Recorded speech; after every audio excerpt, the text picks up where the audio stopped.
Did you know you only need to do one exercise for 5 minutes a day to rapidly increase your hand speed? In this lesson, I'll show you what the speed building exercise is, the mistakes to avoid along the way, and I'll demonstrate the techniques so you can play along with me for just 5 minutes a day to get your hand speed faster in just 7 days. The first part of this exercise, the first part of this pattern that is going to get you playing faster. It's really simple. We're going to be playing the right hand. We'll just do right and left hands, 8 each. That's not the actual final part of this. We're just going to be playing rebound strokes with one hand. What's important though is the techniques that are going to get you there. So check this out.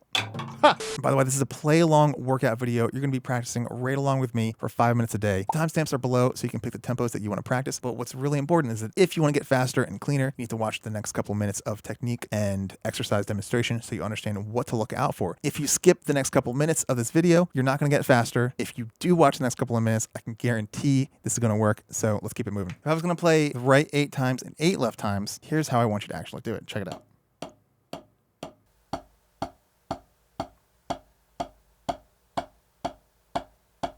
Now, you're seeing rebound strokes happening. I'm going down, but I'm not picking my hand back up. In fact, if I was going to play that note in the air, that's what happens. It doesn't go back up at all. The stick rebounding is what actually brings your hand up. So if you go to like dribble a basketball or bounce a ball on the ground, the ball bounces, it carries your hand back up. Once it hits your hand, that's the feeling you're looking for. It's this feeling of dribbling the stick. And if you're having trouble with that, then place the stick in between your index and middle finger, like so. Wrap your fingers around it, and then try it this way. And you're gonna feel that the stick wants to come up even more. And that sensation is what you're looking for when you hold the stick normally. The next thing that's super important about this technique is that you're looking for consistency in the stick heights. And by the way, as we build up to this full speed building exercise that you're going to play right along with me, I'll make sure the notation for this exercise, for this lesson, is in a PDF. I'll put that link below for you to grab it. So the trick to that is an exercise I like to call the stick leveling technique, where you place one hand ready to play, the other stick goes behind the first one, you back it off about an inch, and then your goal is to play, allow it to bounce back up, and not hit the other stick. So what you don't want is that. And you don't want it to stop too low, like you're inhibiting and tensing up and stopping the stick either. Your goal is to get it to bounce right back up to the original position. Importantly, practice multiple stick heights. So practice it a couple inches off the drum or pad instead. So you're looking to not do that, but this. And do that with both hands. Spend extra time on your weaker hand. As we get to the next part of the pattern, you can just start by practicing right 8, left 8. 1, 2, 3, 4, 5, 6, 7, 8. 3, 4, 5, 6, 7, 8. Super simple. That's all there is to it. You're looking for consistency. So every note is the same volume. You can also practice lower stick heights.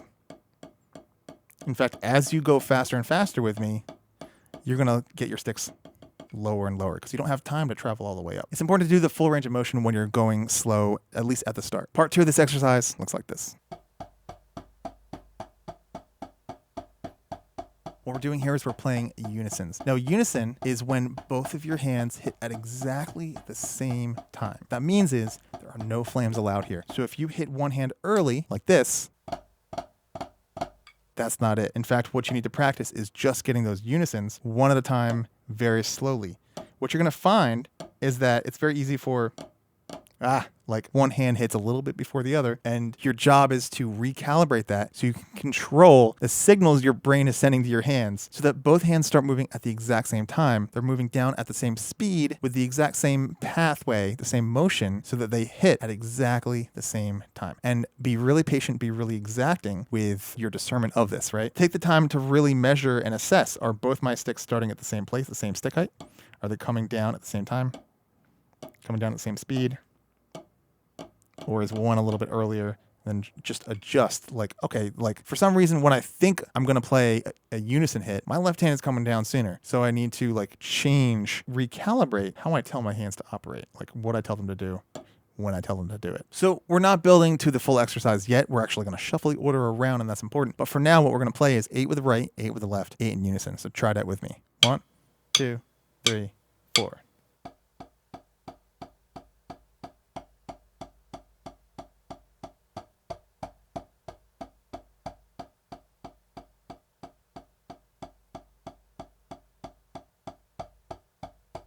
2 more times. 1, left to right, left, unison, don't let it flam, right, left, unison. A really, really important point. Make sure you practice just that without me with a click, because I was just doing it real quick without a metronome at all. I might have sped up at the end. My timing was not perfect. It's just like solid, but I can guarantee you that was not metronome timing. Make sure you're doing it with a metronome, because you might drift from me or I might drift from you if you're playing along with that click. Make sure you do it with a click, because the click does not lie. If you're not playing with a click, you're lying to yourself. Part 3 is really simple. We're going to be playing singles, so that's right, left, or left, right. But pay attention to this. You need to make sure that your stick heights are completely even and your timing is extremely clean. So what I like to do is I like to lift my sticks up both at the same height. You can see that the tips are both at the exact same height. Then I'm going to come down only and then bounce back up to that height. What's important about this is I'm not going to lift up beforehand. I'm not going to do this. But I'm going to stay here, go down only. So I'm initiating from here. What you need to pretend is that I'm right there in the room with you and I'm holding a stick here behind both of your sticks. So imagine that you can't go up and then you go down only, back up to the same height. That's the super crucial part of this, is that if you can get both your hands completely consistent with your single strokes, so that every stroke is the same height, and then you can get those motions consistent, the speed consistent, you can divide them perfectly. That's also why we do the unisons first, because if you can get your hands to play perfectly together, you can get them to play perfectly apart. So no like lopsided kind of singles, but even. So make sure you're practicing just that with a metronome on every click. So right, left, and left, right. So the full exercise, it looks like this. We're going to be doing right 8 times, unison 8 times, left, right, that order is very important, 4 times, that's 16th notes, followed by left 8 times, unison 8 times, and then the right, left, 4 times. So these two, the singles, are, let's say, times 2 speed. Those two are literally 16th notes if all the rest are 8th notes. Before we get to the play along portion of this exercise, timestamps are below with all the tempos. The full thing looks like this. This is what you're going to be doing with me, right? 5, 6, 7, 8, unison. 5, 6, 7, 8, left, right, that's double speed. 5, 6, 7, 8, left. 5, 6, 7, 8, unison. 5, 6, 7, 8, right, left. 5, 6, 7, 8, loop it. Back to the right. 5, 6, 7, 8, unison. And so on. This is a play along workout video. You're going to use me as your guide and practice just 5 minutes a day along with me. And you're going to be getting cleaner, more relaxed, smoother, and faster just by doing that. So what I want you to do is leave a comment below to log what date you're practicing, what tempo you're practicing at. And what I want you to do that's very important is stay as slow as you have to play cleanly. If it's not clean, you need to slow it back down. Once it's clean, stay there, even for 6 days. And I can promise you that on day 7, you're going to be faster automatically. You're going to try the faster tempos and it'll be there. But if you try to push it to a faster tempo where it's a little bit off, you're not going to get faster. The most important thing is that you stay as slow as necessary to play it cleanly and relaxed. Just from doing that 5 minutes a day, you're going to be pushing your speed faster and faster whenever you test a new tempo, as long as you stay at the slower, relaxed, clean tempo for a couple of days or a couple of 5-minute sessions.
Now, if this workout video is helping you, I want to hear from you guys in the comments, and I want to hear what your other goals on the drums are so that I'm making the right lessons to help you. Make sure you're subscribed so you don't miss those lessons.